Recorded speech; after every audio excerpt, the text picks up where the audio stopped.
Russia-Ukraine news.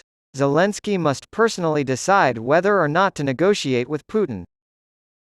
When it comes to potential negotiations with his Russian counterpart Vladimir Putin, Ukrainian President Zelensky must make the final call. Ukrinform quotes State Department spokesman Matthew Miller as saying this about the UAE's plan to arrange a meeting between the leaders of Ukraine and Russia at the COP28 climate conference in Dubai. I would say that it is up to President Zelensky to decide whether or not he would like to meet with President Putin. The State Department official stressed that, "We have made clear that Ukraine is in the driver's seat when it comes to determining Ukraine's future and that this holds true for any future negotiations." In related news, Zelensky's peace formula may one day be used to end all wars. However, he also said that the Ukrainian side made it clear that it is willing to negotiate with Russia in a way that protects Ukraine's sovereignty and territorial integrity. The problem, however, is that Vladimir Putin has never abandoned his imperialist goals and still maintains his view that Ukraine is not a legitimate nation. And he still has his troops stationed outside of Ukraine, Miller pointed out. Ukrinform previously reported that the U.S. Department of State strongly refuted Russian claims that the U.S. had discouraged Ukraine from engaging in peace talks with Russia. Kim Jong-un, leader of North Korea, has ratcheted up tensions by reportedly discussing a plan to strike South Korea in the days leading up to joint military drills between American and South Korean forces and a summit between the presidents of the United States and Japan.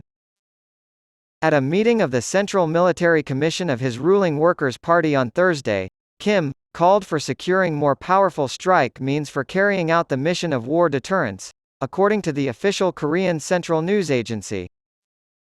A picture of Kim pointing to the Seoul area on a map was released by the state media after a meeting to discuss plans for offensive military countermeasures to deter the United States and South Korea from conducting joint military drills, which Pyongyang has long interpreted as a rehearsal for an invasion. Whenever joint military drills are on the horizon, North Korea tends to ramp up its bellicose rhetoric. Kim has timed his provocations with these drills in recent years, raising the stakes for this month's Ulchi Freedom Shield exercises between the United States and South Korea.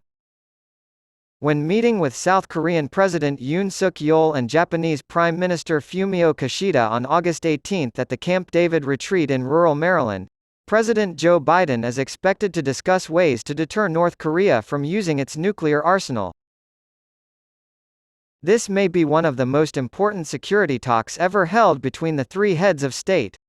All of these countries have spoken out against Russia's invasion of Ukraine and in favor of taking a firm stance against Pyongyang. During a meeting with Yoon at the White House in April, Vice President Biden warned Kim that using nuclear weapons would be suicidal for his regime and promised to send U.S. nuclear assets to the region, including aircraft carrier groups and submarines with ballistic missiles. Take a look at 6 lessons from South Korea's Yoon's visit to the White House. Over the weekend, official North Korean media showed footage of Kim visiting the factories that produce his army's weapons. The United States has issued a warning, claiming that North Korea is providing Russia, a close ally of Russia, with weapons to use in President Vladimir Putin's invasion of Ukraine.